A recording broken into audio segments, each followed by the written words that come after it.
Good afternoon, students. Welcome to Biosastra Talks. So, we know that we are going with the previous paper's revision.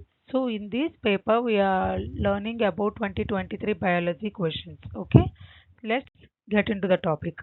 So, what is the phenomenon of what was the question given here was what is the phenomenon of pleiotropism? So, here they are asking about what is pleiotropism means. So, first of all, if we have to answer this question means you should know what is a pleiotropism. Okay, Pleiotropism means normally pleiotropy means ability of a gene to affect multiple traits. If we can see the image here, you can see there is a chromosome in which you can locate a single gene. This is known as gene locus. So the effect of a single gene which will occur in different traits means one single gene will affect the multiple traits of an organ or different organs. That is known as pleiotropism means one gene will have the capability to affect the multiple traits means multiple characters of an organism. That is known as pleiotropy. So normally how it will occur is it occurs due to sudden mutations. Normally it is not natural. If we see like it will not be hereditary. Normally it occurs suddenly due to the mutations which will occur due to environmental factors or genetic mutations like that. So it occurs due to the sudden mutations in the genes at certain locus, only certain point, not on the over gene means not on the complete gene, only at the single point.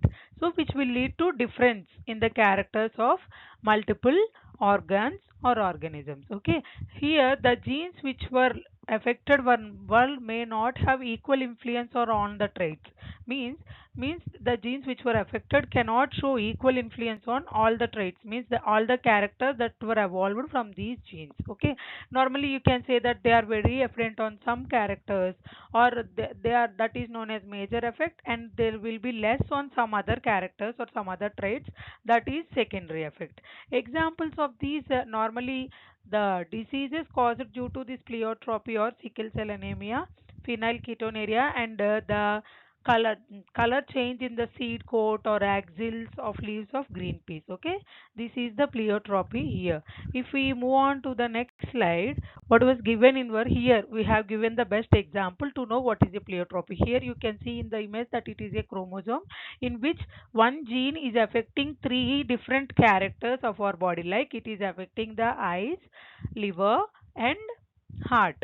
Okay, so how it will happen normally the sickle cell here to know what will happen, you can see genetically phenotypically the if we take any sickle cell carrier woman and sickle cell carrier man, when they are crossbreeded you will get some offsprings which will be like half of them are carriers and 1 by 4th will be normal and 1 by 4th will definitely die due to the sickle cell anemia. Why? Because the gene which is located in the chromosome of an RBC, what it will do means it will, you know that the blood will flow throughout the body, right?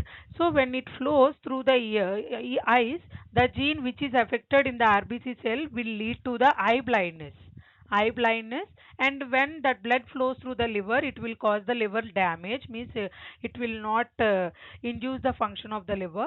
And if we see the heart, what will happen was the patient which is suffering with sickle cell anemia will show heart attack symptoms. Okay, like this one gene of a single chromosome of an RBC cell can cause these three different traits means these three different characters are affected by this only one gene.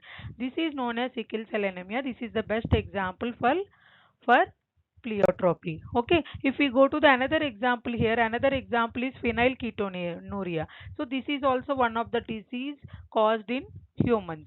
Normally it is an inherited disorder that it is caused due to the overproduction of amino acid phenylalanine. We know that we are having so many amino acids in our body, in that the phenylalanine is also one of it.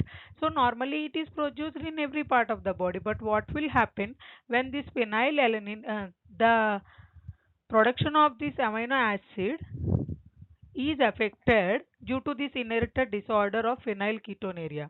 Okay, so exactly what will happen in this disease is we know that the phenylalanine is produced in our body with the help of some proteins or enzymes. So what will happen when this phenylalanine will normally produce?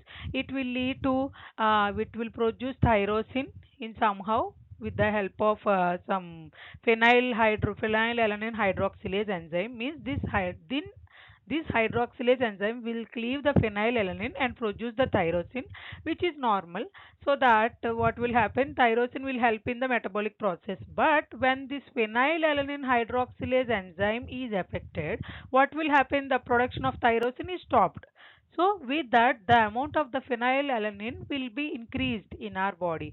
That will cause the disease phenylketonuria. So what will happen here? The gene which is producing the phenylalanine, the PKU gene means ketonuria gene, which produces the phenylalanine hydroxylase enzyme, is affected due to this inheritance process. That gene is affected. So when that gene is affected, this enzyme is not produced in our body, which will lead to the overproduction of phenylalanine amino acid.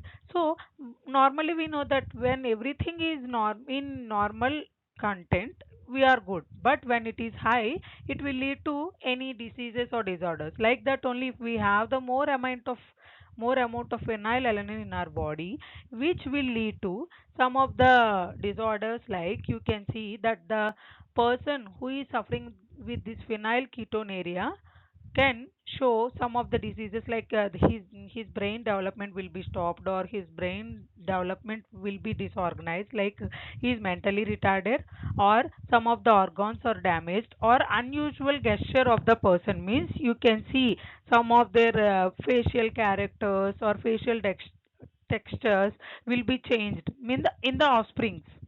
Okay, and it can also lead to the complications in the pregnant women. Okay, like this, the overproduction of this phenylalanine can lead to these much disorders in our body. So this is one of the another example of pleiotropy. Means pleiotropy is a, we know that it is a single gene which will affect the multiple traits or multiple characters in an organism, right? So like this, the single gene which is producing the phenylalanine hydroxylase, when it is affected means when it stopped to produce the phenylalanine here, you can see the overproduction of phenylalanine, which will lead to this many disorders in the humans. Okay, this is nothing but phenylketonuria, and this is nothing but the topic pleiotropy. Normally pleiotropy you can also see it in the plants also, like we are affected, the plants also affected.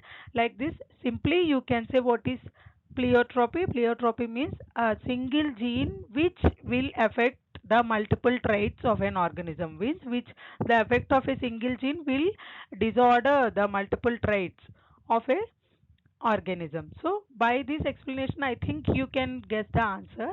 Okay. Thank you so much, students. If you see some of the example I have given here, like before I said that the phenylketonuria disordered child, he is here. You can see that the facial gesture is changed. Like that, they have given and one more example from the phenylketonuria. If you are interested, just try to solve this question. Okay, and thank you so much for listening. If you want more videos like this, just try to like, comment and share, and subscribe my channel Biosastra Talks. Thank you.